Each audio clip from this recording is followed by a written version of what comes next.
Diabetes ಅಂದ್ರೆ dye ಇನ್ bits ಅಂತ, ಅಂದ್ರೆ ಡಯಾಬಿಟಿಸ್ ಒಮ್ಮೆಲೆ ಕೊಲ್ಲುವುದಿಲ್ಲ, ಆದ್ರೆ ಸ್ವಲ್ಪ ಸ್ವಲ್ಪ ಕೊಲ್ತಾ ಇರ್ತದೆ. ಯಾಕಂದ್ರೆ ಈ ಗ್ಲುಕೋಸ್ ಅಂತ ಹೇಳುದು ಇಮಿಡಿಯೇಟ್ ಆಗಿ ನಿಮಗೆ ತೊಂದರೆ ಕೊಡುವುದಿಲ್ಲ. ಈ ಹೆಚ್ಚಿರುವ ಗ್ಲುಕೋಸ್ ಎಲ್ಲ ಅಂಗಾಂಗಗಳಿಗೆ ಹೋಗ್ತದೆ. ಅಲ್ಲಿ ಹೋಗಿ ಅಲ್ಲಿರುವ ರಕ್ತನಾಳಗಳಿಗೆ, ಅಲ್ಲಿರುವ ಜೀವಕೋಶಗಳಿಗೆ ಅದರಿಂದಾಗಿ ಸ್ವಲ್ಪ ಸ್ವಲ್ಪ ಅಡ್ಡ ಪರಿಣಾಮ ಮಾಡ್ತಾ ಹೋಗ್ತದೆ. ಪ್ರೊಲಾಂಗ್ ಸಿಟ್ಟಿಂಗ್, ನೀವೊಂದು 1-2 ಗಂಟೆಗಿಂತ ಜಾಸ್ತಿ ಕೂತ್ಕೊಳ್ಳೋದು ಯಾವತ್ತೂ ಒಳ್ಳೆಯದು.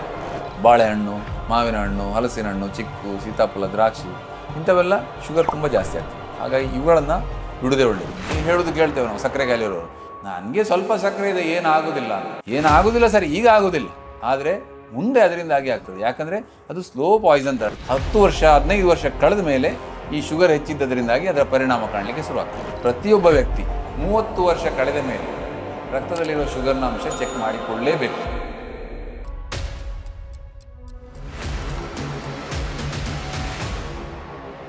ವೀಕ್ಷಕರೇ ನಮಸ್ಕಾರ. ಸಕ್ಕರೆ ಕಾಯಿಲೆ, ಮಧುಮೇಹ, ಡಯಾಬಿಟಿಸ್ ಈ ಪದಗಳನ್ನು ನೀವು ಖಂಡಿತವಾಗಿ ಕೇಳಿರ್ತೀರ. ಆದರೆ ICMR ಸಂಸ್ಥೆ ಇತ್ತೀಚೆಗೆ ನಡೆಸಿದ ಅಧ್ಯಯನ ನಮ್ಮೆಲ್ಲರನ್ನ ಬೆಚ್ಚಿ ಬೀಳಿಸುವ ಒಂದು ಆಘಾತಕಾರಿ ಅಂಶವನ್ನ ತೆರೆದಿಟ್ಟಿದೆ. ಚೀನಾ ದೇಶದ ನಂತರ ವಿಶ್ವದಲ್ಲೇ ಅತಿ ಹೆಚ್ಚು ಡಯಾಬಿಟಿಸ್ ರೋಗಿಗಳಿರುವುದು ನಮ್ಮ ಭಾರತದಲ್ಲೇ. ಸುಮಾರು 101 ಮಿಲಿಯನ್ ಭಾರತೀಯರು ಇಂದು ಡಯಾಬಿಟಿಸ್ ರೋಗದಿಂದ ಬಳಲ್ತಾ ಇದ್ದಾರೆ. ಅಂದ್ರೆ 11% ಭಾರತೀಯರು ಡಯಾಬಿಟಿಸ್ ರೋಗಕ್ಕೆ ತುತ್ತಾಗಿದ್ದಾರೆ. ಅಂದ ಹಾಗೆ ಇದೇ ತಿಂಗಳು ಅಂದರೆ ನವೆಂಬರ್ 14ರಂದು ವರ್ಲ್ಡ್ ಡಯಾಬಿಟಿಸ್ ಡೇ ಅಥವಾ ವಿಶ್ವ ಮಧುಮೇಹ ದಿನವನ್ನಾಗಿ ಆಚರಿಸಲಾಗ್ತಾ ಇದೆ. ಈ ಹಿನ್ನೆಲೆಯಲ್ಲಿ ಮಧುಮೇಹ ರೋಗದ ಕುರಿತು ಒಂದಿಷ್ಟು ಮಾಹಿತಿಯನ್ನು ಪಡೆಯಲು ಹಾಗೂ ಈ ರೋಗದ ಕುರಿತು ನಮಗಿರುವ ಸಂದೇಹ ಸಂಶಯಗಳನ್ನು ನಿವಾರಿಸಲು ಇಂದು ನಮ್ಮ ಜೊತೆ ಇದ್ದಾರೆ ಎಜೆ ಆಸ್ಪತ್ರೆಯ ತಜ್ಞ ವೈದ್ಯರಾದ ಡಾಕ್ಟರ್ ಗಣೇಶ್ HK ಅವರು. ಕಳೆದ 17 ವರ್ಷಗಳಿಂದ ಎಜೆ ಆಸ್ಪತ್ರೆಯಲ್ಲಿ ಎಂಡೋಕ್ರೈನಾಲಜಿಸ್ಟ್ ಆಗಿ ಸೇವೆಯನ್ನ ಸಲ್ಲಿಸ್ತಾ ಇದ್ದಾರೆ. ಡಾಕ್ಟರ್, ಕಾರ್ಯಕ್ರಮಕ್ಕೆ ಹಾರ್ದಿಕ ಸ್ವಾಗತ. ನಮಸ್ಕಾರ. ಡಾಕ್ಟರ್, ನಮ್ಮ ಮನೆಗೆ ಯಾರಾದ್ರೂ ನೆಂಟರು ಬಂದ್ರೆ ನಾವು ಮೊದಲು ಕೇಳುವ ಪ್ರಶ್ನೆ, ಚಹಾ ಮಾಡ್ಲಾ, ಕಾಫಿ ಮಾಡ್ಲಾ? ಆಗ ಹಿರಿಯರಿದ್ರೆ ಅವರು ಹೇಳುವ ಒಂದು ಮಾತಿದೆ, ನೀವು ಟೀ ಮಾಡಿ, ಕಾಫಿ ಮಾಡಿ, ಆದರೆ ಶುಗರ್ ಮಾತ್ರ ಬೇಡ, ಯಾಕಂದ್ರೆ ಶುಗರ್ ನನ್ನಲ್ಲೇ ಇದೆ ಎಂದು. ಮತ್ತು ಇನ್ನೊಂದು ಮಾತಿದೆ, ಹಳ್ಳಿಯಲ್ಲಿ ಜನರು ಹೇಳುವುದಿದೆ, ನನಗೆ ಡಯಾಬಿಟಿಸ್ ಇದೆ, ಮಧುಮೇಹವಿದೆ ಎಂಬ ಮಾತನ್ನು ಅವ್ರು ಹೇಳುವುದಿಲ್ಲ. ಅವ್ರು ಹೇಳೋದು, ನನಗೆ ಶುಗರ್ ಇದೆ, ಸಕ್ಕರೆ ಇದೆ. ಹಾಗಾದ್ರೆ ಡಾಕ್ಟರ್, ಈ ಸಕ್ಕರೆ ಕಾಯಿಲೆ ಎಂದರೆ ಏನು ಡಾಕ್ಟರ್? ಸಕ್ಕರೆ ಕಾಯಿಲೆ ಅಂದರೆ ನಮ್ಮ ಶರೀರದಲ್ಲಿ ಅಥವಾ ರಕ್ತದಲ್ಲಿ ಸಕ್ಕರೆ ಅಂಶ ಜಾಸ್ತಿ ಆದಾಗ ಬರುವ ಕಾಯಿಲೆಯನ್ನು ಸಕ್ಕರೆ ಕಾಯಿಲೆ ಅಥವಾ ಮಧುಮೇಹ ಅಂತ ಹೇಳ್ತೇವೆ ನಾವು. ಬಟ್ ಪ್ರತಿಯೊಬ್ಬ ಮನುಷ್ಯನ ರಕ್ತದಲ್ಲಿ ಕೂಡ ಒಂದು ಪ್ರಮಾಣದ ಮಟ್ಟಿಗೆ ಸಕ್ಕರೆ ಅಂಶ ಇರಬೇಕು, ಅಂದರೆ ಗ್ಲುಕೋಸಿನ ಅಂಶ ಇರಬೇಕಾಗ್ತದೆ. ಯಾಕೆಂದರೆ ನಮ್ಮ ಶರೀರದ ಎಲ್ಲ ಅಂಗಾಂಗಗಳಿಗೆ ಎನರ್ಜಿ ಕೊಡಲಿಕ್ಕೆ, ಎಲ್ಲ ಅಂಗಾಂಗಗಳಿಗೆ ಕೆಲಸ ಮಾಡಲಿಕ್ಕೆ, ಹೆಲ್ಪ್ ಆಗಲಿಕ್ಕೆ ಬೇಕಾಗುವಂಥದ್ದು ಗ್ಲುಕೋಸ್. ಗ್ಲುಕೋಸ್ ಇಲ್ಲದೆ ಶರೀರದ ಯಾವುದೇ ಅಂಗ ಅಥವಾ ಯಾವುದೇ ಜೀವಕೋಶ ಕೂಡ ಕೆಲಸ ಮಾಡೋದಿಲ್ಲ. ಆದರೆ ಅದು ಎಷ್ಟು ಬೇಕೋ ಅಷ್ಟೇ ಇರಬೇಕು. ಅದು ನಮ್ಮ ಜೀವನದಲ್ಲಿ ಯಾವುದೇ ಆದರೂ ಅಷ್ಟೇ, ಎಷ್ಟು ಬೇಕೋ ಅಷ್ಟೇ ಇರಬೇಕು. ಯಾವುದು ಹೆಚ್ಚು ಆಗಬಾರ್ದು, ಕಡಿಮೆ ಆಗಬಾರ್ದು. ಹೆಚ್ಚಾದರೂ ತೊಂದರೆ, ಕಡಿಮೆ ಆದರೂ ತೊಂದರೆ. ಸೊ ಅದೇ ರೀತಿಯಲ್ಲಿ ಗ್ಲುಕೋಸ್ ಕೂಡ ತುಂಬ ಹೆಚ್ಚಾದರೆ ಬರುವಂತಹ ಕಾಯಿಲೆಯನ್ನು ನಾವು ಮಧುಮೇಹ ಅಥವಾ ಆಡು ಭಾಷೆಯಲ್ಲಿ ಸಕ್ಕರೆ ಕಾಯಿಲೆ ಅಂತ ಹೇಳ್ತೇವೆ. ಅಂದರೆ ಈ ಹೆಚ್ಚಾದಾಗ ಏನಾಗ್ತದೆ, ಈ ಅತಿಯಾದ ಗ್ಲುಕೋಸ್ ಎಲ್ಲ ಈ ರಕ್ತದಲ್ಲಿ, ರಕ್ತ ಅಂದರೆ ಎಲ್ಲ ಅಂಗಗಳಿಗೆ ರಕ್ತ ಹೋಗಲೇಬೇಕು. ರಕ್ತ ಯಾವ ಅಂಗಕ್ಕೆ ಹೋಗುವುದಿಲ್ಲ ಆ ಅಂಗ ಸತ್ತು ಹೋಗ್ತದೆ, ಡೆಡ್ ಆಗ್ತದೆ. ಕಾಲಿಗೆ ರಕ್ತ ಸಂಚಾರ ಆಗಿದ್ರೆ ನಾವು ಗ್ಯಾಂಗ್ರೀನ್ ಅಂತ ಏನು ಕರಿತೇವೆ ಅದಾಗ್ತದೆ. ಅದೇ ರೀತಿಯಲ್ಲಿ ಯಾವ ಅಂಗಕ್ಕೆ ರಕ್ತ ಹೋಗುವುದಿಲ್ಲ ಆ ಅಂಗ ಕೆಲಸ ಮಾಡೋದಿಲ್ಲ. ಮತ್ತೆ ಈ ರಕ್ತದಲ್ಲಿ ಹೆಚ್ಚಿರುವ ಸಕ್ಕರೆ ಹೋಗಿ ಎಲ್ಲ ಅಂಗಾಂಗಗಳಿಗೆ, ತಲೆಯಿಂದ ಕಾಲಿನವರೆಗೆ, ತಲೆಯ ಕೂದಲಿನಿಂದ ಹಿಡಿದು ಕಾಲಿನ ಉಗುರಿನ ತನಕ ಪ್ರತಿ ಅಂಗಕ್ಕೆ ಈ ಹೆಚ್ಚಿರುವ ಸಕ್ಕರೆ ಹೋಗ್ತದೆ. ಗ್ಲುಕೋಸಿನ ಅಂಶ ಏನು ಹೆಚ್ಚಿದೆ ಅದು ಪ್ರತಿ ಅಂಗಾಂಗಕ್ಕೆ ಹೋಗಿ ಅಲ್ಲಿ ನಿಧಾನವಾಗಿ 1 ದಿವಸದಲ್ಲಿ, 2 ದಿವಸದಲ್ಲಿ, ತಿಂಗಳಲ್ಲಿ ಏನಾಗುವುದಿಲ್ಲ, ವರ್ಷಗಟ್ಟಲೆ ಈ ಸಕ್ಕರೆ ಅಂಶ ಜಾಸ್ತಿ ಇದ್ದಾಗ ಅದರಿಂದ ಈ ಎಲ್ಲ ಅಂಗಾಂಗಗಳಿಗೆ ತೊಂದರೆ ಬರಲಿಕ್ಕೆ ಶುರುವಾಗ್ತದೆ. ಅದರಿಂದಾಗಿ ನಾವು ಮಧುಮೇಹ ಏನೇ ಇರೋರು ಹೇಳೋದು ಕೇಳ್ತೇವೆ ನಾವು, ಸಕ್ಕರೆ ಕಾಯಿಲೆ ಇರೋರು, ನನಗೆ ಸ್ವಲ್ಪ ಸಕ್ಕರೆ ಇದೆ, ಏನಾಗೋದಿಲ್ಲ ಅಂತ. ಏನಾಗೋದಿಲ್ಲ ಸರ್, ಈಗ ಆಗೋದಿಲ್ಲ, ಆದರೆ ಮುಂದೆ ಅದರಿಂದಾಗಿ ಆಗ್ತದೆ. ಯಾಕಂದರೆ ಅದು ಸ್ಲೋ ಪಾಯ್ಸನ್ ಥರ. ನಿಮಗೆ ಇವತ್ತು 1 ದಿವಸದಲ್ಲಿ, 2 ತಿಂಗಳಲ್ಲಿ, 1 ವರ್ಷದಲ್ಲಿ ಏನೂ ಗೊತ್ತಾಗೋದಿಲ್ಲ. 10 ವರ್ಷ 15 ವರ್ಷ ಕಳೆದ ಮೇಲೆ ಈ ಶುಗರ್ ಹೆಚ್ಚಿದ್ದದರಿಂದಾಗಿ ಅದರ ಪರಿಣಾಮ ಕಾಣಲಿಕ್ಕೆ ಶುರುವಾಗ್ತದೆ. ಆದರೆ ಆದ ಮೇಲೆ ಅದನ್ನು ಯಾವುದನ್ನು ಕೂಡ ನಮಗೆ ರಿವರ್ಸ್ ಮಾಡಲಿಕ್ಕೆ ಆಗೋದಿಲ್ಲ. ಆದ್ದರಿಂದ ಜಾಣನಾದವ ಏನು ಮಾಡಬೇಕಂದ್ರೆ ಸಕ್ಕರೆ ಕಾಯಿಲೆ ಬರದಾಗೆ ತಡಿಬೇಕು. ಬಂದರೂ ಕೂಡ ಅದನ್ನು ನಿಯಂತ್ರಣದಲ್ಲಿ ಇಟ್ಕೊಂಡು ಅದರಿಂದ ಆಗುವ ಕಾಂಪ್ಲಿಕೇಶನ್ಗಳನ್ನ ಅಥವಾ ಅಡ್ಡ ಪರಿಣಾಮಗಳನ್ನ ಬರದಾಗೆ ತಡ್ಕೊಳ್ಬೇಕು. ಬಹಳ ಚೆನ್ನಾಗಿ ಹೇಳಿದ್ರು ಡಾಕ್ಟರ್. ಅತಿಯಾದರೆ ಅಮೃತವೂ ವಿಷ ಎಂಬ ಮಾತಿದೆ. ಹಾಗಾಗಿ ಡಯಾಬಿಟಿಸ್ ಅನ್ನ ನಿಯಂತ್ರಣದಲ್ಲಿಡುವುದು ಎಷ್ಟು ಮುಖ್ಯ ಎಂಬುದನ್ನು ನೀವು ಹೇಳಿಕೊಟ್ರಿ ಡಾಕ್ಟರ್. ಆದರೆ ಈಗ ನನಗೆ ಡಯಾಬಿಟಿಸ್ ಇದೆ ಎಂದು ಗೊತ್ತಾಗಲು ಡಯಾಬಿಟಿಸ್ನ ಆರಂಭಿಕ ಲಕ್ಷಣಗಳು ಯಾವುದು ಡಾಕ್ಟರ್? ಇದೇ ಸಮಸ್ಯೆ ಆಕ್ಚುಲಿ. ಅಂದ್ರೆ ನಮಗೆ ಈ ಸಕ್ಕರೆ ಅಂಶ ತುಂಬಾ ಜಾಸ್ತಿ ಆಗುವವರೆಗೆ ಯಾವುದೇ ಲಕ್ಷಣ ಬರುವುದಿಲ್ಲ. ಶುಗರ್ 300 ಆಗುವಲ್ಲಿವರೆಗೆ ರಕ್ತದಲ್ಲಿ ನಾರ್ಮಲ್ ಆಗಿರೋದು ಖಾಲಿ ಹೊಟ್ಟೆಯಲ್ಲಿ 100ರ ಕೆಳಗಡೆ, ಊಟ ಆದ ಮೇಲೆ 140ರ ಕೆಳಗಡೆ. ಇದು ನಾರ್ಮಲ್ ಲೆವೆಲ್. ಖಾಲಿ ಹೊಟ್ಟೆಯಲ್ಲಿ 100ರ ಕೆಳಗೆ ಇರ್ತದೆ ನಾರ್ಮಲ್ ಮನುಷ್ಯನಿಗೆ. ಆಫ್ಟರ್ ಫುಡ್ ಒಂದು 2 ಗಂಟೆ ಕಳೆದ ಮೇಲೆ ಚೆಕ್ ಮಾಡಿದಾಗ 140ರ ಕೆಳಗೆ ಇರ್ತದೆ. ಆದ್ರೆ ನಿಮ್ಗೆ ಈ ಶುಗರ್ನಿಂದಾಗಿ ಲಕ್ಷಣಗಳು ಗೊತ್ತಾಗ್ಬೇಕಂತಾದ್ರೆ ಅದು 300 ಕಳಿಬೇಕು. ಶುಗರ್ ಶುರುವಾಗಿ ಗೊತ್ತಾಗ್ಲಿಕ್ಕೆ ನಾವು ಲಕ್ಷಣಗಳಿಗೆ ಬೇಕಾಗಿ ವೆಯ್ಟ್ ಮಾಡಿದ್ರೆ 5 ವರ್ಷ ಹೋಗ್ತದೆ. ಸೊ ಲಕ್ಷಣ ಸ್ಟಾರ್ಟ್ ಆಗ್ಲಿಕ್ಕೆ 4 ರಿಂದ 5 ವರ್ಷ ಬೇಕು. ಹಾಗಾಗಿ ಈ 300 ಕ್ರಾಸ್ ಆದ ಮೇಲೆ ನಿಮ್ಮ ಕ್ವಶನ್ಗೆ ಆನ್ಸರ್ ಮಾಡಬಹುದು ಯಾವ ಲಕ್ಷಣ ಬರ್ತದೆ ಅಂತ. ಅತಿಯಾದ ಬಾಯಾರಿಕೆ, ಅತಿಯಾಗಿ ಹಸಿವಾಗುವುದು, ಮೂತ್ರಶಂಕೆ ಜಾಸ್ತಿ ಆಗುವುದು, ಆಗಾಗ ಮೂತ್ರಕ್ಕೆ ಹೋಗ್ಬೇಕನ್ನಿಸುವುದು, ತೂಕ ಕಡಿಮೆ ಆಗುವುದು, ಜನನಾಂಗಗಳಲ್ಲಿ ಈ ಸೋಂಕು ಅಥವಾ ಇನ್ಫೆಕ್ಷನ್ ಆಗುವುದು, ಕೆಂಪಾಗುವುದು ಅಥವಾ ಕಟ್ಟಾದಾಗೆ ಆಗುವುದು, ಅಥವಾ ಫಂಗಲ್ ಇನ್ಫೆಕ್ಷನ್ ಆಗುವುದು, ತುರಿಕೆ, ಕಣ್ಣು ಬಲೆ ಕಟ್ಟುವುದು, ಇವೆಲ್ಲ ಅತಿಯಾದ ಶುಗರ್ನ ಲಕ್ಷಣಗಳು. ಆದರೆ ಇವು ಬರುವುದು ರಕ್ತದಲ್ಲಿ ಶುಗರ್ನ ಅಂಶ 300 ಕ್ರಾಸ್ ಆದ ಮೇಲೆ. ಅದು ಬರುವುದು ಯಾವಾಗ? ಯೂಶಲಿ ಶುಗರ್ ಸ್ಟಾರ್ಟ್ ಆಗುವಾಗ ಬರುವುದಿಲ್ಲ, ಒಂದು 4-5 ವರ್ಷ ಕಳೆದು ಬರ್ತದೆ. ಆದ್ದರಿಂದ ಈಗಿನ ನಮ್ಮ ರೆಕಮೆಂಡೇಶನ್ ಏನಂತ ಹೇಳಿದರೆ, ಪ್ರತಿಯೊಬ್ಬ ವ್ಯಕ್ತಿ 30 ವರ್ಷ ಕಳೆದ ಮೇಲೆ ರಕ್ತದಲ್ಲಿರೋ ಶುಗರ್ನ ಅಂಶ ಚೆಕ್ ಮಾಡಿಕೊಳ್ಳಲೇಬೇಕು. ಒಂದು ವೇಳೆ ರಕ್ತದಲ್ಲಿರೋ ಶುಗರ್ನ ಅಂಶ ನಾರ್ಮಲ್ ಅಂತ ಕಂಡು ಬಂದರೆ ಪ್ರತಿ 3 ವರ್ಷಗಳಿಗೊಮ್ಮೆ ಪುನಃ ಚೆಕ್ ಮಾಡಬೇಕು. ಒಂದು ಸಲ ಈ ಸಲ ನಾರ್ಮಲ್ ಅಂತ ಬಂದರೆ ಇನ್ನು ನನಗೆ ಬರುವುದೇ ಇಲ್ಲ ಅಂತ ಹೇಳಲಿಕ್ಕೆ ಆಗುದಿಲ್ಲ. ಸೊ ಪ್ರತಿ 3 ವರ್ಷಗಳಿಗೊಮ್ಮೆ ಶುಗರ್ನ ಅಂಶವನ್ನು ಚೆಕ್ ಮಾಡಿಕೊಳ್ಳಲೇಬೇಕು. ಹಾಗಾದ್ರೆ ಇನ್ನೊಂದು ಕ್ವಶನ್ ಬರ್ತದೆ ಇದರಲ್ಲಿ, ಎಲ್ಲರೂ ಮಾಡಬೇಕಾ ಅಥವಾ ಈ ಯಾರಿಗಾದರೂ ಮಾಡಲೇಬೇಕಾ? ಹೌದು, ಮಾಡಲೇಬೇಕಾದಂಥ ಒಂದು ಕ್ಯಾಟಗರಿ ಇದೆ. ಕೆಲವು ಯಾರಂದ್ರೆ ಫ್ಯಾಮಿಲಿ ಹಿಸ್ಟ್ರಿ, ನಮ್ಮ ತಂದೆ ತಾಯಿಯರಿಗೆ ಆನುವಂಶಿಕವಾಗಿ ಡಯಾಬಿಟಿಸ್ ಇದ್ರೆ ನಮಗೆ ಬರುವ ಸಾಧ್ಯತೆ ಜಾಸ್ತಿ. ಆದ್ದರಿಂದ ಯಾರಿಗೆ ಫ್ಯಾಮಿಲಿಯಲ್ಲಿ ಡಯಾಬಿಟಿಸ್ ಇದೆ ಅಥವಾ ಮಧುಮೇಹ ಇದೆ, ಅಥವಾ ಯಾರದು ಅತಿಯಾಗಿ ತೂಕ ಜಾಸ್ತಿ ಇದೆ, ಬೊಜ್ಜು ಜಾಸ್ತಿ ಇದೆ, ಅಥವಾ ಹಿಂದೆ ಹೆಂಗಸರಲ್ಲಿ ಅವರಿಗೆ ಅತಿ ದೊಡ್ಡ ಗಾತ್ರದ ಮಕ್ಕಳು ಹುಟ್ಟಿದ್ದಾರೆ, 4.5 kg ಜಾಸ್ತಿ ಇರುವ ಮಕ್ಕಳು ಹುಟ್ಟಿದ್ದಾರೆ, ಅಥವಾ ಅವರಿಗೆ ಹಿಂದೆ ಪಾಲಿಸಿಸ್ಟಿಕ್ ಓವೇರಿಯನ್ ಸಿಂಡ್ರೋಮ್ ಅಂತ ಹೇಳುವ ಕಾಯಿಲೆ ಇತ್ತು, ಅಥವಾ ಈ ಕೊಲೆಸ್ಟ್ರಾಲ್ ಅಂಶ ತುಂಬಾ ಜಾಸ್ತಿ ಇದೆ, ಹಾರ್ಟ್ ಅಟ್ಯಾಕ್ನಂತ ಲಕ್ಷಣಗಳೇನಾದ್ರು ಬಂದಿದೆ, ಇಂತಹ ಜನರು ಖಂಡಿತವಾಗಿಯೂ ಟೆಸ್ಟ್ ಮಾಡಲೇಬೇಕು. ಇಲ್ಲದಿದ್ರೂ ಕೂಡ ಲೇಟೆಸ್ಟ್ ರೆಕಮೆಂಡೇಶನ್ ಪ್ರಕಾರ 30 ವರ್ಷ ಕಳೆದ ಮೇಲೆ ಪ್ರತಿಯೊಬ್ಬ ಮನುಷ್ಯನು ಕೂಡ ಶರೀರದಲ್ಲಿ ರಕ್ತದಲ್ಲಿ ಸಕ್ಕರೆ ಎಷ್ಟು ಉಂಟಂತ ಚೆಕ್ ಮಾಡಿಕೊಳ್ಳಲೇಬೇಕು. ಈ ಲಕ್ಷಣಗಳು ಬರುವವರೆಗೆ ಕಾಯಬಾರದು. ಡಾಕ್ಟರ್, ಒಂದು ಸಣ್ಣ ಸಂಶಯ. ಈಗ ಈ ರೋಗ ಲಕ್ಷಣಗಳು ಬಾಯಾರಿಕೆ ಆಗುವುದು ಇತ್ಯಾದಿ ನೀವು ಹೇಳಿದ್ರಿ, ಆದರೆ ಈ ರೋಗ ಲಕ್ಷಣಗಳು ಬೇರೆ ಕಾಯಿಲೆಯಲ್ಲಿ ಕೂಡ ಕಂಡು ಬರಲು ಸಾಧ್ಯವಿದೆಯಲ್ಲ ಡಾಕ್ಟರ್? ಸೊ ಪರೀಕ್ಷೆ ಮಾಡದೆ ನನಗೆ ಈ ರೋಗ ಇದೆ ಎಂದು ಕನ್ಫರ್ಮ್ ಮಾಡಲು ಸಾಧ್ಯ ಇಲ್ಲ. ಹೌದು, ಬೇರೆ ಇದರಲ್ಲಿ ಕೂಡ ಬರ್ಬೋದು. ಬಾಯಿ ಒಣಗುವುದು ಹಲವಾರು ಕಾರಣಗಳಿಂದ ಬರ್ಬೋದು. ಜೊಲ್ಲುರಸದ ಗ್ರಂಥಿಯಲ್ಲಿ ಏನಾದರೂ ಸಮಸ್ಯೆ ಇದ್ರೆ, ಜೊಲ್ಲುರಸ ಸರಿಯಾಗಿ ಉತ್ಪಾದನೆ ಆಗದಿದ್ರೆ, ಅಥವಾ ಬೇರೆ ಕೆಲವು ನರದ ಸಂಬಂಧಪಟ್ಟ ಕೆಲವು ಮಾತ್ರೆಗಳನ್ನು ತಗೊಳ್ಳೋದ್ರಿಂದ ಕೂಡ ಬಾಯಿಯಲ್ಲಿ ಒಣಗಿದಾಗೆ ಆಗ್ತದೆ. ಅಥವಾ ಕೆಲವರು ಡ್ರಿಂಕ್ಸ್ ಮಾಡೋರು ಅತಿಯಾಗಿ ಡ್ರಿಂಕ್ಸ್ ಮಾಡಿದ್ರು ಕೂಡ ಅವರಿಗೆ ಮರುದಿವಸ ಬಾಯಿ ಒಣಗಿದಾಗೆ ಆಗ್ತದೆ. ಇಂಥದ್ದೆಲ್ಲ ಹಲವಾರು ಕಾರಣಗಳಿಂದ ಬರ್ಬೋದು. ನಾವು ಅದರಿಂದಲೇ ಶುಗರ್ ಉಂಟಂತ ಹೇಳಲಿಕ್ಕೆ ಸಾಧ್ಯ ಇಲ್ಲ. ಹಾಗೇನಾದ್ರು ಸಂಶಯ ಕಂಡು ಬಂದ್ರೆ ಕೂಡಲೇ ಶುಗರ್ ಚೆಕ್ ಮಾಡಬೇಕು.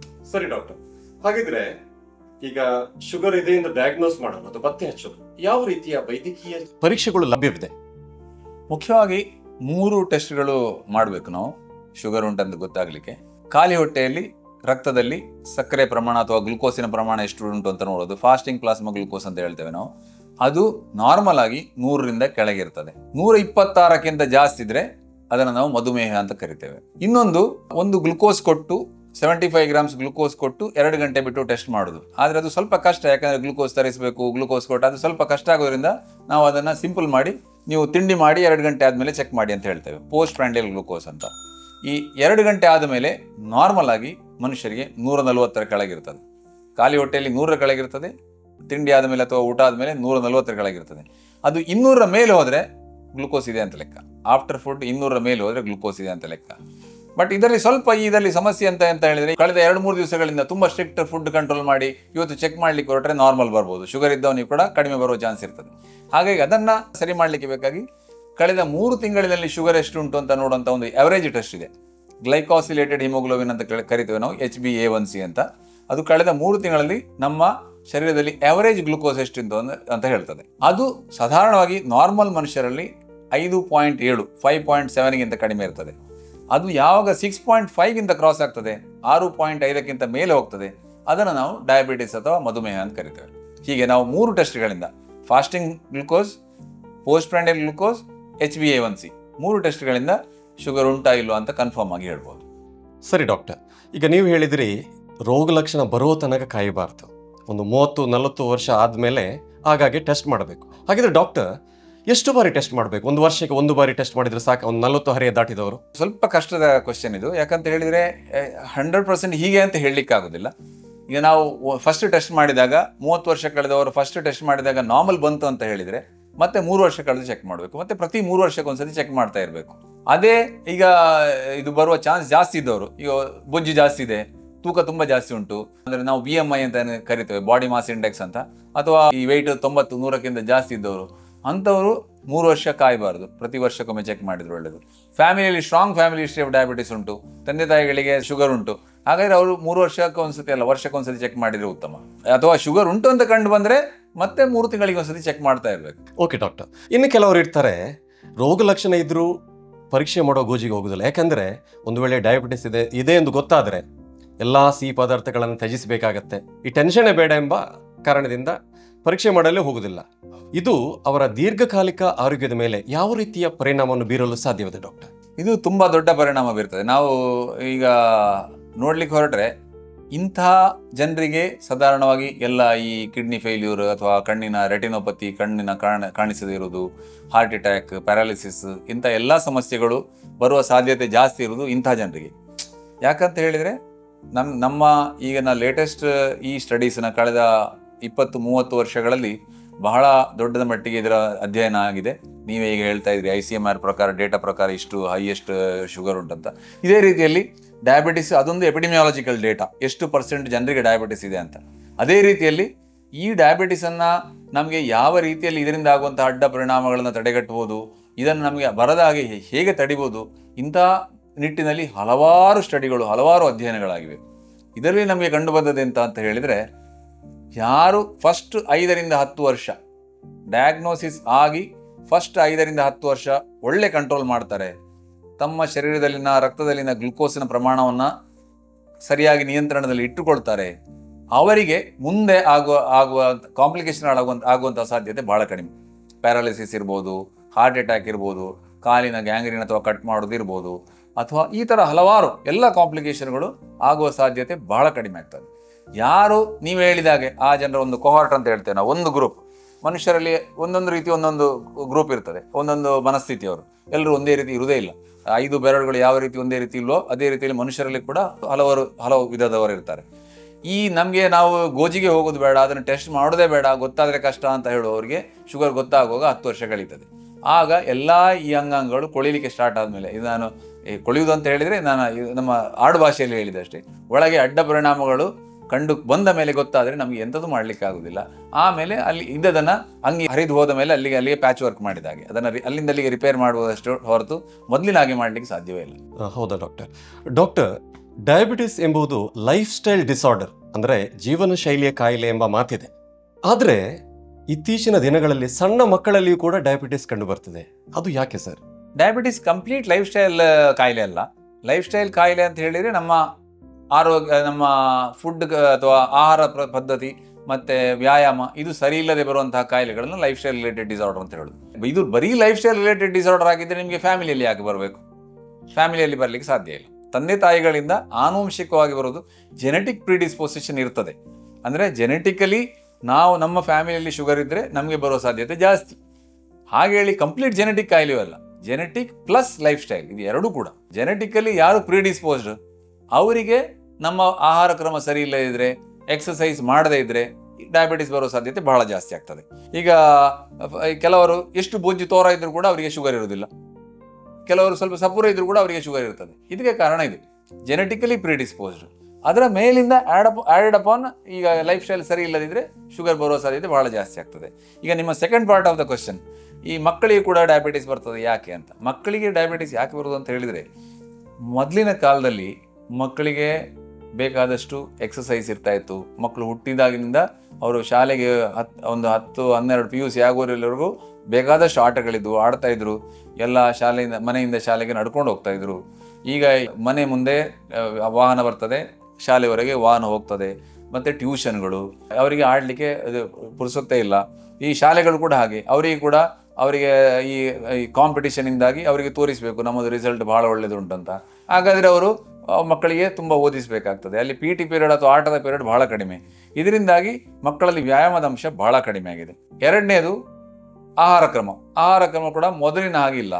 ಈಗ ಎಸ್ಪೆಷಲಿ ನಮ್ಮ ಸಿಟಿಗಳಲ್ಲಂತೂ ಕೇಳೋದೇ ಬೇಡ, ಪ್ರತಿ ವೀಕೆಂಡ್ ಹೊರಗಡೆ ಹೋಗ್ಲಿಕ್ಕಿರ್ತದೆ, ಅಲ್ಲಿ ತಿನ್ಲಿಕ್ಕೆ ಇರ್ತದೆ, ಕ್ಯಾಲರಿ ತುಂಬ ಜಾಸ್ತಿ ಆಗ್ತದೆ. ಮಕ್ಕಳಿಗೆ ಕೂಡ ಹಾಗೆ ಈ ಜಂಕ್ ಫುಡ್ಸ್ ಅಥವಾ ಫಾಸ್ಟ್ ಫುಡ್ಗಳೇ ಇಷ್ಟ ಆಗೋದು. ಮಕ್ಕಳಿಗೆ ಮಾತ್ರ ಅಲ್ಲ, ಎಲ್ರಿಗೂ ಅದೇ ಇಷ್ಟ ಆಗೋದು. ಅದೇ ರುಚಿ ಜಾಸ್ತಿ ಇರ್ತದೆ. ಅದರಲ್ಲಿ ನಿಮಗೆ ನಮ್ಮ ಯೂಶುವಲ್ ದೋಸೆ, ಇಡ್ಲಿ, ಅನ್ನದಲ್ಲಿ 200 ಕ್ಯಾಲರಿ 300 ಕ್ಯಾಲರಿ ಸಿಗೋದಿದ್ರೆ ಅದರಲ್ಲಿ 600-700 ಕ್ಯಾಲರಿ ಸಿಗ್ತದೆ. ಹಾಗೆ ಅತಿ ಹೆಚ್ಚು ಕ್ಯಾಲರಿ ಇದಾದ ಕೂಡಲೇ ಅದು ಎಲ್ಲಿ ಹೋಗ್ತದೆ? ಫ್ಯಾಟ್ ಆಗಿ ಕನ್ವರ್ಟ್ ಆಗ್ತದೆ. ಕ್ಯಾಲರಿ ಜಾಸ್ತಿ ಆದ ತಕ್ಷಣ ನಮ್ಮ ಶರೀರದಲ್ಲಿ ಅದು ಬೊಜ್ಜಾಗಿ ಕನ್ವರ್ಟ್ ಆಗ್ತದೆ. ಹಾಗಾಗಿ ನೀವು ಈ ಅಂಕಿಅಂಶಗಳ ಪ್ರಕಾರ ಮಕ್ಕಳಲ್ಲಿ ಒಬಿಸಿಟಿ ಅಥವಾ ಬೊಜ್ಜಿನ ಅಂಶ ಈಗ ಸಾಧಾರಣ 4-5 ಪಟ್ಟು ಜಾಸ್ತಿ ಆಗಿದೆ ಕಳೆದ ಒಂದು 15 ವರ್ಷದಲ್ಲಿ. ಇದರಿಂದಾಗಿ ಮಕ್ಕಳಲ್ಲಿ ಕೂಡ ಡಯಾಬಿಟಿಸ್ ಕಂಡು ಬರ್ತಾ ಇದೆ. ಸರಿ ಡಾಕ್ಟರ್, ಹಾಗಿದ್ರೆ ಈ ಮಕ್ಕಳಲ್ಲಿ ಕಂಡುಬರುವ ಡಯಾಬಿಟಿಸ್ ಅನ್ನು ನಾವು ಟೈಪ್ 1 ಡಯಾಬಿಟಿಸ್ ಅಂತ ಹೇಳ್ಬೋದಾ? ಒಂದು ವೇಳೆ ಹೌದಾಗಿದ್ದರೆ ಈ ಟೈಪ್ 1 ಮತ್ತು ಟೈಪ್ 2 ಡಯಾಬಿಟಿಸಿಗೆ ಇರುವ ರೋಗ ಲಕ್ಷಣಗಳಲ್ಲಿ ಯಾವ ರೀತಿಯ ವ್ಯತ್ಯಾಸವಿದೆ? ಮಕ್ಕಳಲ್ಲಿ ಸಾಧಾರಣವಾಗಿ ಟೈಪ್ 1 ಡಯಾಬಿಟಿಸ್ ಅಂತ ಹೇಳೋದು ಜಾಸ್ತಿ ಕಂಡು ಬರ್ತದೆ ಅಂತ ಮೊದಲು ನಾವು ಅಂದ್ಕೊಳ್ತಾ ಇದ್ದದ್ದು. ಈಗ ನಾನು ಜಸ್ಟ್ ಇದಕ್ಕಿಂತ ನಿಮ್ಮ ಮೊದಲಿನ ಪ್ರಶ್ನೆಗೆ ಆನ್ಸರ್ ಮಾಡ್ತಾ ಇದ್ದದ್ದು, ಈ ಬೊಜ್ಜುತನದಿಂದ ಬರುವಂತಹ ಡಯಾಬಿಟಿಸ್ ಟೈಪ್ 1 ಅಲ್ಲ, ಅದು ಟೈಪ್ 2 ಡಯಾಬಿಟಿಸ್. ಅದು ನಾನು ಕಲಿಯುವಾಗ ಅಂದರೆ 30-25 ವರ್ಷ ಮುಂಚೆ ಕಲಿಯುವಾಗ ಏನು ಹೇಳ್ತಾ ಇದ್ದದ್ದು ಅಂದರೆ ಮಕ್ಕಳಲ್ಲಿ ಟೈಪ್ 1, ದೊಡ್ಡವರಲ್ಲಿ ಟೈಪ್ 2 ಅಂತ. ಈಗ ಕಳೆದ 25 ವರ್ಷದಲ್ಲಿ ಆದ ಬದಲಾವಣೆಗಳಿಂದಾಗಿ ಅಂಥದ್ದೇನಿಲ್ಲ. ಈಗ ಮಕ್ಕಳಲ್ಲಿ ಕೂಡ ಟೈಪ್ 2 ಬರ್ಬೋದು.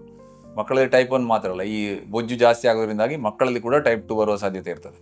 ಟೈಪ್ 1 ಅಂತ ಹೇಳಿದರೆ ಅದು ಈ ಪ್ಯಾಂಕ್ರಿಯಾಸ್ ಗ್ರಂಥಿ ಅಥವಾ ಮೇದೋಜೀರಕ ಗ್ರಂಥಿ ಅಂತ ನಾವು ಏನು ಕನ್ನಡದಲ್ಲಿ ಹೇಳ್ತೇವೆ, ಅದರಿಂದ ಈ ಇನ್ಸುಲಿನ್ ಹೇಳುವ ಹಾರ್ಮೋನ್ ಉತ್ಪಾದನೆ ಆಗ್ತದೆ. ಮೇದೋಜೀರಕ ಗ್ರಂಥಿಯಿಂದ ಬರುವ ಇನ್ಸುಲಿನ್ ಹೇಳುವ ಹಾರ್ಮೋನ್ ನಮ್ಮ ಶರೀರದಲ್ಲಿ ಗ್ಲುಕೋಸನ್ನು ನಿಯಂತ್ರಣ ಮಾಡುವಂಥ ಹಾರ್ಮೋನ್. ಈ ಪ್ಯಾಂಕ್ರಿಯಾಸಿನಿಂದ ಬರುವಂಥ ಇನ್ಸುಲಿನ್ ಹಾರ್ಮೋನ್ ಉತ್ಪಾದನೆ ಆಗದೇ ಇದ್ದಾಗ ಬರುವಂತಹ ಕಾಯಿಲೆ ಟೈಪ್ 1 ಅಂದರೆ ಟೈಪ್ 1 ಡಯಾಬಿಟಿಸ್. ಇದರಲ್ಲಿ ಪ್ಯಾಂಕ್ರಿಯಾಸಿನಿಂದ ಇನ್ಸುಲಿನ್ ಬರುವುದೇ ಇಲ್ಲ, ಕಂಪ್ಲೀಟ್ ನಿಂತು ಹೋಗ್ತದೆ. ಆದರೆ ಟೈಪ್ 1 ಆದರೆ ನಿಮಗೆ ಯಾವುದೇ ಮಾತ್ರೆ ವರ್ಕ್ ಮಾಡೋದಿಲ್ಲ. ಅದು ಬರೀ ನಿಮಗೆ life style diabetes, food control, exercise ಮಾಡಿದ್ರು ಕೂಡ ಸಾಕಾಗುದಿಲ್ಲ, ನೇರ ಇನ್ಸುಲಿನೇ ಬೇಕಾಗತ್ತೆ. ಟೈಪ್ 1 ಡಯಾಬಿಟಿಸ್ ಅಂತ ಡಯಾಗ್ನೋಸ್ ಆದ ಮಕ್ಕಳಿಗೆ ಅಥವಾ ದೊಡ್ಡವರಿಗೆ ಇನ್ಸುಲಿನೇ ಬೇಕು. ಇನ್ಸುಲಿನ್ ಇಲ್ಲದೆ ಅವರು ಬದುಕಲಿಕ್ಕೆ ಸಾಧ್ಯ ಇಲ್ಲ. ಅದು ನಾವು ಇಷ್ಟೊತ್ತು ಮಾತಾಡಿದ್ದು ಟೈಪ್ 2 ಬಗ್ಗೆ, ಈ ಲೈಫ್ ಸ್ಟೈಲ್ ರಿಲೇಟೆಡ್ ಬೊಜ್ಜಿನಿಂದಾಗಿ ಬರುವುದು ಈ ಥರ. ಇದರಲ್ಲಿ ಇನ್ಸುಲಿನ್ ಉತ್ಪಾದನೆ ಇರ್ತದೆ, ಆದರೆ ಸಾಕಾಗೋದಿಲ್ಲ. ನಮ್ಮ ಈ ಕೆಟ್ಟ ಲೈಫ್ ಸ್ಟೈಲ್ಗೆ ಅದನ್ನು ಕಾಂಪೆನ್ಸೇಟ್ ಮಾಡಲಿಕ್ಕೆ ಬರುವಂಥ ಇನ್ಸುಲಿನ್ ಸಾಕಾಗೋದಿಲ್ಲ. ಅದನ್ನು ನಾವು ಡಯಟ್ ಮಾಡಿ, ಎಕ್ಸಸೈಸ್ ಮಾಡಿ, ಟ್ಯಾಬ್ಲೆಟ್ಸ್ ತಗೊಂಡು ಕಂಟ್ರೋಲ್ ಮಾಡ್ಬೋದು. ಅದು ಟೈಪ್ 2.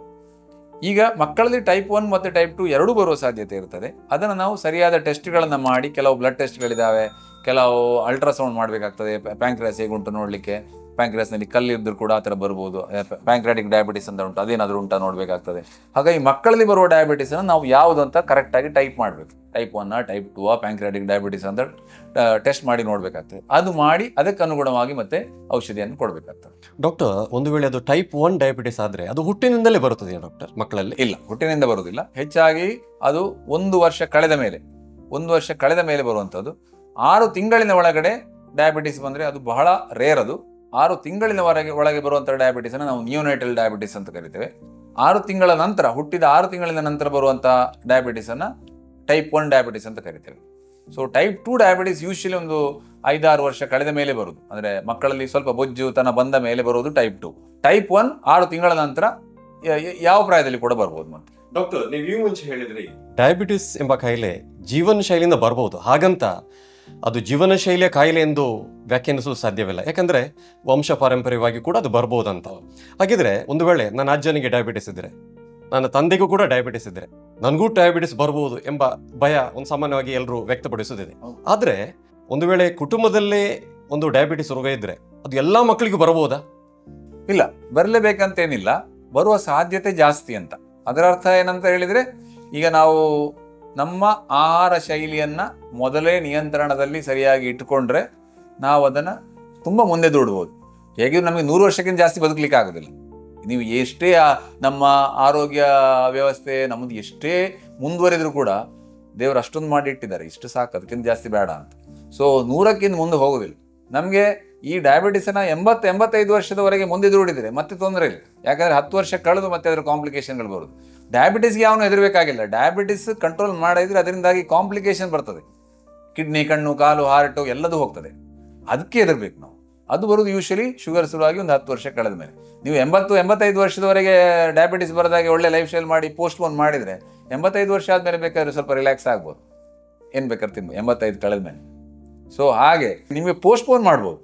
ನಾವು ಒಳ್ಳೆ ಆಹಾರ ಕ್ರಮ, ಒಳ್ಳೆ ವ್ಯಾಯಾಮ ಮಾಡಿ ಡಯಾಬಿಟಿಸ್ ಬರದಾಗೆ ಮುಂದೆ ದುಡ್ಬೋದು. ಎಲ್ರಿಗೂ ಆಗ್ತದೆ ಅಂತಲ್ಲ, ಆದರೆ ಹೆಚ್ಚಿನ ಪ್ರಮಾಣದಲ್ಲಿ ನಾವು ಬರದಾಗೆ ತಡೆಗಟ್ಟಬಹುದು.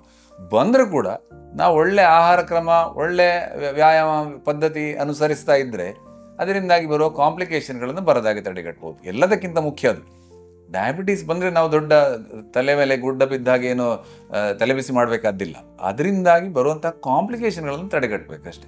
ಅದಕ್ಕೆ ನಾವು ಶಿಸ್ತುಬದ್ಧವಾದ ಒಂದು ಲೈಫ್ ಸ್ಟೈಲ್, ಡಿಸಿಪ್ಲಿನ್ ಇರುವಂಥ ಲೈಫ್ ಸ್ಟೈಲ್ ಮಾಡಿದರೆ ಸಾಕು.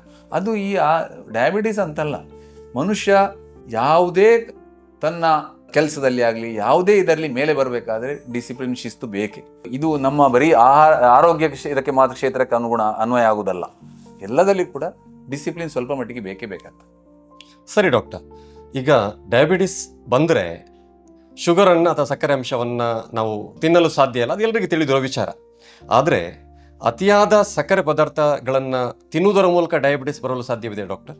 ಹೌದು, ಅತಿಯಾದ ಸಕ್ಕರೆ ತಿನ್ನೋದ್ರಿಂದ ಏನಾಗ್ತದೆ ಅಂತ ಹೇಳಿದರೆ, ಸಕ್ಕರೆಯಿಂದಲೇ ಶುಗರ್ ಬರೋದಿಲ್ಲ, ಆದರೆ ಅತಿಯಾದ ಸಕ್ಕರೆ ಯಾರು ತಿಂತಾರೆ ಅವರಿಗೆ ಬೊಜ್ಜುತನ ಬರುವುದು ಜಾಸ್ತಿ. ಅತಿಯಾದ ಸಕ್ಕರೆ ತಿನ್ನೋದ್ರಿಂದ ಈ ಒಬಿಸಿಟಿ ಅಥವಾ ಬೊಜ್ಜುತನ ಅಂತ ಏನು ಹೇಳ್ತೇವೆ, ಲಿವರಲ್ಲಿ ಫ್ಯಾಟ್ ಬರ್ತದೆ, ಪ್ಯಾಂಕ್ರಿಯಾಸಲ್ಲಿ ಫ್ಯಾಟ್ ತುಂಬುತ್ತದೆ, ಅದರಿಂದಾಗಿ ಮುಂದೆ ಡಯಾಬಿಟಿಸ್ ಬರುವ ಸಾಧ್ಯತೆ ಇರ್ತದೆ. ಹಾಗಾಗಿ ಅತಿಯಾದ ಸಕ್ಕರೆ ತಿನ್ನುವುದು ಯಾವತ್ತೂ ಒಳ್ಳೆಯದಲ್ಲ.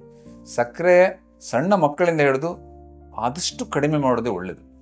ಅದು ಯಾವತ್ತೂ ಸಕ್ಕರೆ ಅಂತ ಹೇಳಿದರೆ ಅದು ನಿಜವಾಗಿ ಒಂಥರ ಪಾಯ್ಸನ್ ಥರವೇ. ನಾವು ಎಷ್ಟು ಕಡಿಮೆ ತಿಂತೇವೆ ಅಷ್ಟು ಒಳ್ಳೆಯದು.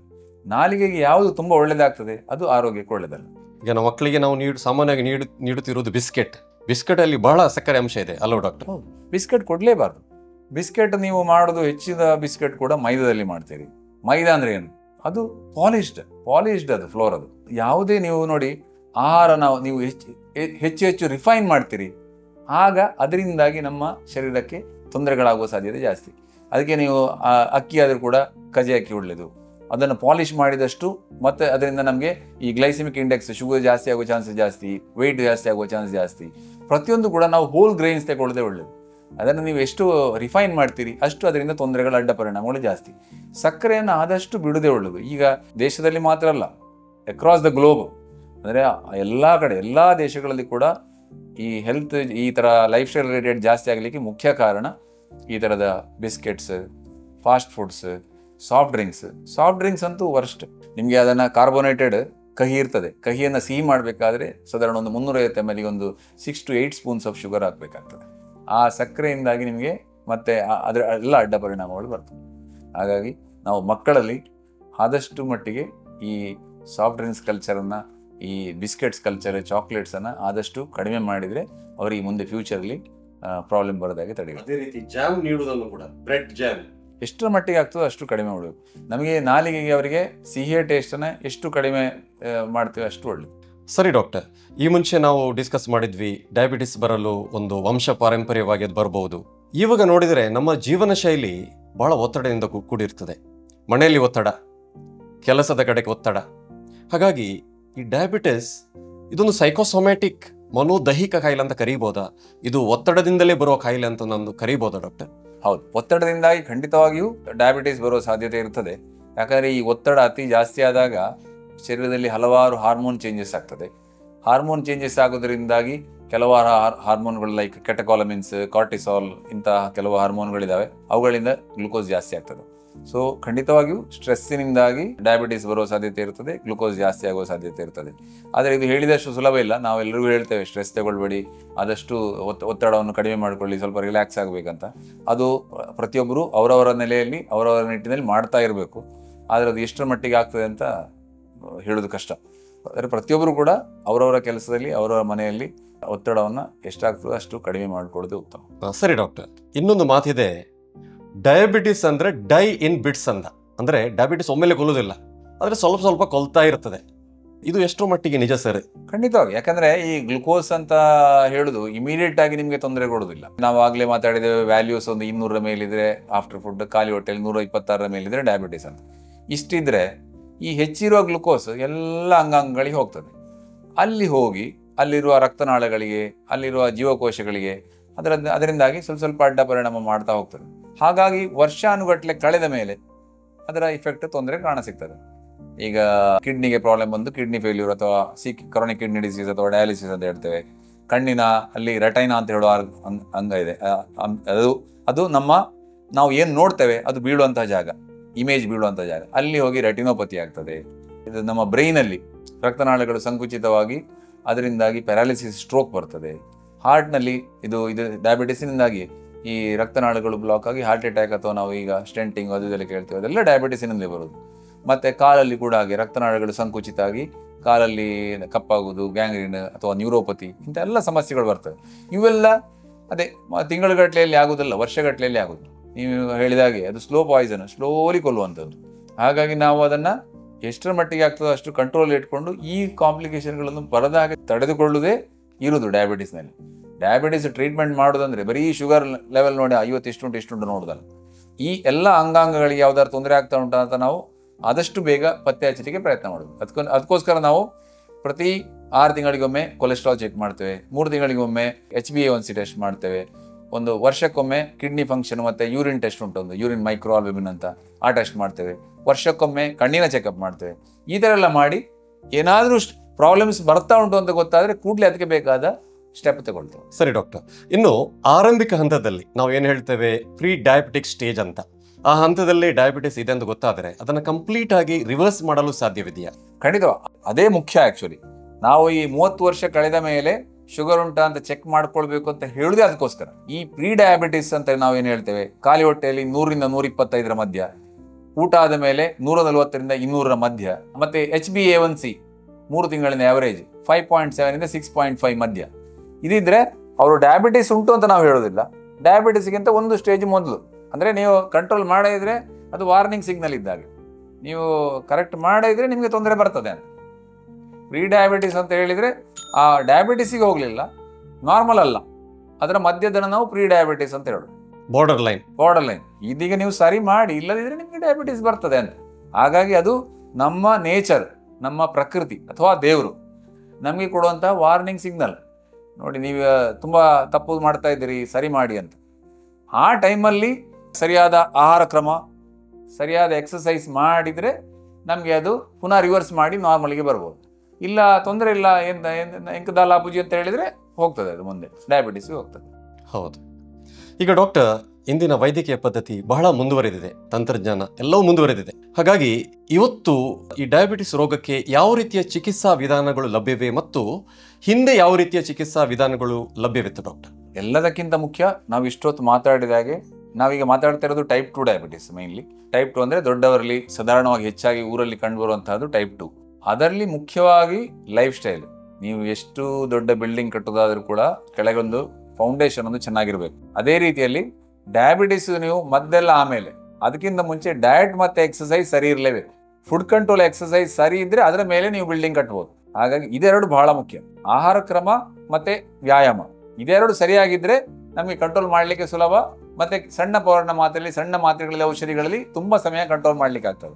ಡಾಕ್ಟರ್, ಈ ಡಯಾಬಿಟಿಸ್ ರೋಗಕ್ಕೆ ಇವತ್ತು ಯಾವ ರೀತಿಯ ಚಿಕಿತ್ಸಾ ವಿಧಾನಗಳು ಲಭ್ಯವಿದೆ? ನಮಗೆ ನಮ್ಮ ಮಾಡರ್ನ್ ಮೆಡಿಸಿನ್ ಅಲ್ಲಿ ತುಂಬಾ ಮೆಡಿಸಿನ್ಗಳಿದಾವೆ, ಇಂಜೆಕ್ಷನ್ಗಳಿದಾವೆ. ಆದರೆ ಯಾವುದೇ ರೀತಿಯ ಮೆಡಿಸಿನ್ ಕೊಡೋದಕ್ಕಿಂತ ಮೊದಲು ನಮ್ಮ ಫೌಂಡೇಶನ್, ಅಡಿಪಾಯ ಗಟ್ಟಿ ಇರಬೇಕು. ನಾವು ಎಷ್ಟೇ ದೊಡ್ಡ ಬಿಲ್ಡಿಂಗ್ ಕಟ್ಬೋದು, ಆದರೆ ಕೆಳಗೆ ಅಡಿಪಾಯ ಅಂತ ಏನು ಹೇಳ್ತೇವೆ ಅದು ಗಟ್ಟಿ ಇರಲೇಬೇಕು. ಇಲ್ಲದಿರೋ ಒಂದು ಒಳ್ಳೆ ಗಾಳಿ ಬಂದರೆ, ಚಂಡಮಾರುತ ಬಂದರೆ ಬೀಳ್ತದೆ. ಅದೇ ರೀತಿ ನಮ್ಮ ಆಹಾರ ಕ್ರಮ ಮತ್ತು ವ್ಯಾಯಾಮ ಇದೆರಡು ಗಟ್ಟಿ ಇದ್ದರೆ ನಮಗೆ ಮೆಡಿಸಿನ್ಗಳನ್ನು ಕೊಟ್ಟು ಒಳ್ಳೆ ಕಂಟ್ರೋಲ್ ಮಾಡಲಿಕ್ಕೆ ಆಗ್ತದೆ. ಆಹಾರ ಕ್ರಮದ ಬಗ್ಗೆ ಸ್ಥೂಲವಾಗಿ ನಾನು ಹೇಳ್ತೇನೆ. ಕಾರ್ಬೋಹೈಡ್ರೇಟ್ಸ್, ಶರ್ಕರ ಪಿಷ್ಟದ ಅಂಶ 50%ಗಿಂತ ಮೇಲೆ ಹೋಗಬಾರ್ದು. ಕಾರ್ಬೋಹೈಡ್ರೇಟ್ಸ್ ಅಂದರೆ ಯಾವುದೆಲ್ಲ? ಕೆಲವರು ಹೇಳ್ತಾರೆ ಅಕ್ಕಿ ಬೇಡ, ಚಪಾತಿ ತಿಂತೇವೆ, ರಾಗಿ ತಿಂತೇವೆ. ಅಕ್ಕಿ, ಗೋಧಿ, ರಾಗಿ, ಜೋಳ ಇವೆಲ್ಲ ಕಾರ್ಬೋಹೈಡ್ರೇಟ್ಸ್ ಅಲ್ಲೇ ಬರ್ತದೆ. ಸ್ವಲ್ಪ ಹೆಚ್ಚು ಕಡಿಮೆ ಅಷ್ಟೆ. ಅಂದರೆ ಅಕ್ಕಿಗಿಂತ ಸ್ವಲ್ಪ ಬೆಟರ್ ರಾಗಿ, ಅದಕ್ಕಿಂತ ಹಾಗೆ ಎಲ್ಲ. ಇದು ಅಕ್ಕಿಯನ್ನು ಬಿಟ್ಟು ಚಪಾತಿ ತಿನ್ನೋದ್ರಿಂದ ಶುಗರ್ ಕಂಟ್ರೋಲ್ ಆಗ್ತದೆ ಅಂತ ಖಂಡಿತ ಇಲ್ಲ. ಸೊ ಹೀಗಾಗಿ ಅಕ್ಕಿ, ಗೋಧಿ, ರಾಗಿ, ಜೋಳ ಏನಿದೆ ಇದನ್ನು 50%ನಷ್ಟು ಕಡಿಮೆ ಮಾಡಬೇಕು. ನಾವು ಒಂದು ಪ್ಲೇಟಲ್ಲಿ, ನಾವು ಪ್ಲೇಟ್ ಊಟಕ್ಕೆ ತಗೊಳ್ಳುವಾಗ ಅದರಲ್ಲಿ ಈ ಅನ್ನದ ಅಂಶ 50% ಕ್ರಾಸ್ ಆಗುತ್ತೆ. ಅದನ್ನು ಹೇಗೆ ಮಾಡೋದು? ನಾವು ಫೈಬರ್ಗಳು ಜಾಸ್ತಿ ಮಾಡೋದು. ಸಲಾಡ್ ಅಂತ ಹೇಳ್ತೇವೆ ನಾವು. ಸೌತೆ, ಟೊಮೆಟೊ, ಈರುಳ್ಳಿ ಇದೆಲ್ಲ, ಈ ಥರದ್ದೆಲ್ಲ ಫೈಬರ್ನ ಅಂಶ ಒಂದು ಬೌಲ್ ಫುಲ್ ತಗೊಂಡು ನಂತರ ಊಟ ಸ್ಟಾರ್ಟ್ ಮಾಡಬೇಕು. ನಂತರ ಊಟವೂ ಹಾಗೆ, ಊಟದ ಅನ್ನದ ಪ್ರಮಾಣ ಕಡಿಮೆ, ತರಕಾರಿ ಪಲ್ಯಗಳು, ಈ ಸ್ವಲ್ಪ ಸ್ಪ್ರೌಟ್ಸ್, ಮೊಳಕೆ ಬರಿಸಿದ್ದು, ದಾಲ್, ಬೇಳೆಗಳು, ಅಥವಾ ನಾನ್ ವೆಜ್ ಆದರೆ ಫಿಶ್ ಪೀಸ್ಗಳು, ಫಿಶ್ ಜಾಸ್ತಿ ತಿನ್ನಬೇಕು. ಮತ್ತು ಎಗ್ ವೈಟ್ಸ್ ಇವೆಲ್ಲ ಜಾಸ್ತಿ ಮಾಡಿ ಅನ್ನದ ಅಂಶ, ಅಕ್ಕಿ ಅಂಶ. ಅನ್ನ ಅಂತ ನಾನು ಹೇಳೋದು ಅನ್ನ ಮಾತ್ರ ಅಲ್ಲ, ಚಪಾತಿ ಆದರೆ ಚಪಾತಿ, ರಾಗಿ ದೋಸೆ ಆದರೆ ರಾಗಿ ದೋಸೆ, ಜೋಳದ ರೊಟ್ಟಿ ಆದರೆ ಜೋಳದ ರೊಟ್ಟಿ, ಯಾವುದಾದ್ರು ಅದರ ಪ್ರಮಾಣ ಕಡಿಮೆ ಮಾಡಿ ಈ ತರಕಾರಿಗಳು, ಮೀನು, ಮೊಟ್ಟೆದು ವೈಟ್, ಮೊಳಕೆ ಬರಿಸಿದ ಹೆಸರು ಇಂಥವು ಜಾಸ್ತಿ ಆಗುತ್ತೆ. ಮತ್ತು ಈ sweet, juice, chocolate, biscuit, ice cream, soft drinks ಇವೆಲ್ಲ ಕಂಪ್ಲೀಟ್ ವರ್ಜ್ಯ, ಬಿಡಲೇಬೇಕು. ಮತ್ತು ಫ್ರೂಟ್ಸಲ್ಲಿ ಹಾಗೆ ತುಂಬ ಸಿಹಿ ಇರುವಂಥ ಫ್ರೂಟ್ಸ್ಗಳು, ಬಾಳೆಹಣ್ಣು, ಮಾವಿನ ಹಣ್ಣು, ಹಲಸಿನ ಹಣ್ಣು, ಚಿಕ್ಕು, ಸೀತಾಫಲ, ದ್ರಾಕ್ಷಿ ಇಂಥವೆಲ್ಲ ಶುಗರ್ ತುಂಬ ಜಾಸ್ತಿ ಆಗ್ತದೆ. ಹಾಗಾಗಿ ಇವುಗಳನ್ನು ಬಿಡುವುದೇ ಒಳ್ಳೆಯದು. ಸ್ವಲ್ಪ ಕಡಿಮೆ ಪ್ರಮಾಣದ ಸಿಹಿ ಇರುವಂಥದ್ದು ಪಪ್ಪಾಯಿ, ಮಸ್ಕ್ ಮೆಲನ್, ಕಿವಿ, ಡ್ರ್ಯಾಗನ್ ಫ್ರೂಟ್, ಆ್ಯಪಲ್ ಇಂಥದ್ದು ಸ್ವಲ್ಪ ತಗೊಳ್ಬೋದು. ಈ ಡ್ರೈ ಫ್ರೂಟ್ಸಲ್ಲಿ ಕೂಡ ಹಾಗೆ ಬಾದಾಮು, ಪಿಸ್ತಾ, ವಾಲ್ನಟ್ ಇಂಥವೆಲ್ಲ ತಗೊಳ್ಬೋದು, ತೊಂದರೆ ಇಲ್ಲ. ಆದರೆ ಖರ್ಜೂರ, ದ್ರಾಕ್ಷಿ, ರೈಸಿನ್ಸ್, ಫಿಗ್ ಇದರಲ್ಲೆಲ್ಲ ಶುಗರ್ ತುಂಬ ಜಾಸ್ತಿ ಆಗ್ತದೆ. ಹಾಗಾಗಿ ಅವುಗಳನ್ನು ಆದಷ್ಟು ಮಟ್ಟಿಗೆ ಅವಾಯ್ಡ್ ಮಾಡಬೇಕು. ತರಕಾರಿಗಳಲ್ಲಿ ಕೂಡ ಹಾಗೆ ಮಣ್ಣಿನ ಅಡಿಯಲ್ಲಿ ಬರುವಂಥವು ರೂಟ್ಸ್ ಆ್ಯಂಡ್ ಟ್ಯೂಬರ್ಸ್, ಅದರಲ್ಲಿ ತುಂಬ ಶುಗರ್ ಜಾಸ್ತಿ ಆಗ್ತದೆ. ಅವುಗಳನ್ನು ಆದಷ್ಟು ಕಡಿಮೆ ಮಾಡಿ ಮಣ್ಣಿನ ಮೇಲೆ ಬರುವ ತರಕಾರಿಗಳನ್ನು ಜಾಸ್ತಿ ಮಾಡಬೇಕು. ವ್ಯಾಯಾಮಕ್ಕೆ ಬರುವುದಾದರೆ ನಿಯಮಿತವಾಗಿ ದಿನಕ್ಕೆ 30ರಿಂದ 45 ನಿಮಿಷಗಳಷ್ಟು ಪ್ರತಿಯೊಬ್ಬ ಕೂಡ ವ್ಯಾಯಾಮ ಮಾಡಬೇಕು. ವ್ಯಾಯಾಮ ಅಂದರೆ ಏನೂ ಆಗ್ತದೆ, ಫಾಸ್ಟ್ ನಡಿಬೋದು, ಒಂದು ಅಟ್ಲೀಸ್ಟ್ 5ರಿಂದ 6 km/h ಸ್ಪೀಡಲ್ಲಿ ದಿನ ಒಂದು ಅಟ್ಲೀಸ್ಟ್ ಅರ್ಧ ಗಂಟೆ ನಡಿಬೇಕು. ಅಥವಾ ಸೈಕ್ಲಿಂಗ್ ಮಾಡ್ಬೋದು, ಸ್ವಿಮ್ಮಿಂಗ್ ಮಾಡ್ಬೋದು, ಜಾಗಿಂಗ್ ಮಾಡ್ಬೋದು, ಯಾವುದು, ಅಥವಾ ಶಟಲ್ ಬ್ಯಾಡ್ಮಿಂಟನ್ ಏನು ಆಡೋದು ಆಗ್ತದೆ. ಇದೇ ಆಗಬೇಕಂತೇನಿಲ್ಲ, ದಿನಕ್ಕೊಂದು ಅರ್ಧ ಮುಕ್ಕಾಲು ಗಂಟೆ ಮಾಡಲೇಬೇಕು. ಅಟ್ಲೀಸ್ಟ್ 6 ದಿನ, ಸಂಡೇ ಬೇಕಾದ್ರೆ ಒಂದು ರೆಸ್ಟ್, 6 ದಿನ ಮಾಡಲೇಬೇಕು. ಇನ್ನು ಮತ್ತೊಂದು ಬಹಳ ಮುಖ್ಯವಾದ ಅಂಶ, ಇತ್ತೀಚಿನ ದಿನಗಳಲ್ಲಿ ತುಂಬ ಅನ್ವಯವಾಗುವಂಥ ಅಂಶ, ಅದು ನಾವು ಯಾವುದೇ ಕೆಲಸದಲ್ಲಿ, ಎಲ್ಲ ಆಫೀಸ್ ಕೆಲಸಗಳಿಗೆ ಹೆಚ್ಚಾಗಿ ಈ ಮ್ಯಾನ್ಯುವಲ್ ಲೇಬರರ್ಸ್ ಅಥವಾ ನಮ್ಮ ಕೂಲಿ ಕಾರ್ಮಿಕರನ್ನು ಬಿಟ್ಟರೆ ಹೆಚ್ಚಿನವರು ಕೂಡ ಕೂತ್ಕೊಂಡು ಕೆಲಸ ಮಾಡುವವರು. ಇವರು ಒಂದು ಮುಖ್ಯ ಅಂಶ ಪಾಲಿಸಬೇಕಾದಂತೆ ಏನಂತ ಹೇಳಿದರೆ, ಅರ್ಧ ಗಂಟೆ ಕುಳಿತಾದ್ಮೇಲೆ ಒಂದು 5 ನಿಮಿಷಗಳಷ್ಟು ಕಾಲ ನಡೆದು ಬರಬೇಕು. ಪ್ರೊಲಾಂಗ್ಡ್ ಸಿಟ್ಟಿಂಗ್, ನೀವೊಂದು 1-2 ಗಂಟೆಗಿಂತ ಜಾಸ್ತಿ ಕೂತ್ಕೊಳ್ಳೋದು ಯಾವತ್ತೂ ಒಳ್ಳೆಯದಲ್ಲ. ಅರ್ಧ ಗಂಟೆ ಕುಳಿತಾದ್ಮೇಲೆ ಒಂದು ಸಲ 5 ನಿಮಿಷ ಸಾಕು, ಅಥವಾ 5ಕ್ಕಿಂತ ಕಡಿಮೆ ಒಂದು ಆಚೆ ಈಚೆ ಓಡಾಡಿ ಬರ್ಬೇಕು, ಒಂದು 2-3-4 ಮಿನಿಟ್ಸ್ ಸಾಕು. ಇದು ಮಾಡಬೇಕು. ಇಷ್ಟು ಮಾಡೋದರಿಂದ ಡಯಾಬಿಟಿಸ್ಗೆ ತುಂಬ ಹೆಲ್ಪ್ ಆಗ್ತದೆ, ಬೊಜ್ಜುತನಕ್ಕೆ ತುಂಬ ಹೆಲ್ಪ್ ಆಗ್ತದೆ. ಇನ್ನು ಔಷಧಿಗಳ ಬಗ್ಗೆ ಬರೋದಾದರೆ, ಔಷಧಿಗಳಲ್ಲಿ ತುಂಬ ಥರದ ಔಷಧಿಗಳಿದ್ದಾವೆ, ಬೇರೆ ಬೇರೆ ಥರದ್ದು, ಮೆಟ್ಫಾರ್ಮಿನ್, ಸಲ್ಫಮಿನೋರಿಯಾಸ್, ತುಂಬ ಥರದ ಔಷಧಿಗಳಿದ್ದಾವೆ. ಅವುಗಳನ್ನು ನಾವು ಯಾವ ಸ್ಟೇಜಲ್ಲಿ ಯಾವುದನ್ನು ಕೊಡಬೇಕಂತ ಡಿಸೈಡ್ ಮಾಡ್ತೇವೆ. ಕೆಲವು ಔಷಧಿಗಳಲ್ಲಿ ಶುಗರ್ ಕಡಿಮೆ ಆಗುವ ಲೋ ಶುಗರ್ ಆಗುವ ಚಾನ್ಸ್ ಇರ್ತದೆ, ಅಂಥವುಗಳನ್ನ ಆದಷ್ಟು ನಾವು ಅವಾಯ್ಡ್ ಮಾಡ್ತೇವೆ. ಕೆಲವು ಇನ್ಸುಲಿನ್ ಕೂಡ ಹಾಗೆ ಬೇಕಾದಾಗ ಕೊಡ್ತೇವೆ. ನಿಮಗೆ ಟೈಪ್ 2 ಅಲ್ಲಿ ಟ್ಯಾಬ್ಲೆಟ್ಸಿನಿಂದ ಕಂಟ್ರೋಲ್ ಆಗ್ತಾ ಇಲ್ಲ ಅಂತ ಕಂಡಾಗ ನಾವು ಇನ್ಸುಲಿನ್ಗೆ ಹೋಗ್ತೇವೆ, ಇನ್ಸುಲಿನ್ ಕೊಡ್ತೇವೆ. ಇನ್ಸುಲಿನ್ ಕೂಡ ಒಳ್ಳೆ ಇಂಜೆಕ್ಷನ್, ಅದರಲ್ಲಿ ಏನು ದೋಷ ಇಲ್ಲ.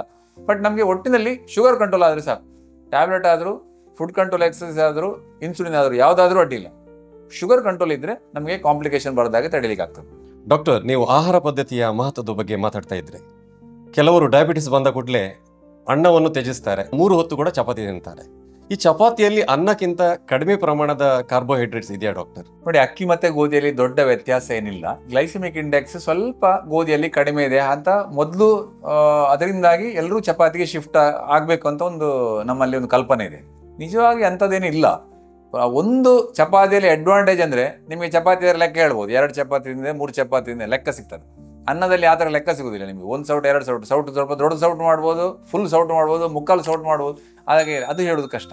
ಅದೊಂದು ಅಡ್ವಾಂಟೇಜ್ ಇದೆ ಚಪಾತಿ ಆದರೆ, ನಂಬರ್ ನಿಮಗೆ ಕೌಂಟೇಬಲ್ ನಂಬರ್ ಆಗ್ತದೆ. ಅನ್ನದಲ್ಲಿ ಅದು ಸಿಗೋದಿಲ್ಲ. ಇಲ್ಲದಿದ್ದರೆ ನಿಮಗೆ ಅನ್ನದಿಂದ ಚಪಾತಿಗೆ ಶಿಫ್ಟ್ ಆಗೋದ್ರಲ್ಲಿ ಯಾವುದೇ ಅಡ್ವಾಂಟೇಜ್ ಇಲ್ಲ. ಅನ್ನವನ್ನೇ ಕಂಟಿನ್ಯೂ ಮಾಡ್ಬೋದು. ಬಟ್ ನಾನು ಆಗ ಹೇಳಿದಾಗೆ 50% ಕಡಿಮೆ ಮಾಡಿ ಅದರ ಬದಲಿಗೆ ತರಕಾರಿಗಳು, ಮೀನು, ಮೊಟ್ಟೆ, ಸಲಾಡ್ಸ್, ಸ್ಪ್ರೌಟ್ಸ್ ಇವುಗಳನ್ನು ಜಾಸ್ತಿ ತಗೊಳ್ಬೇಕು.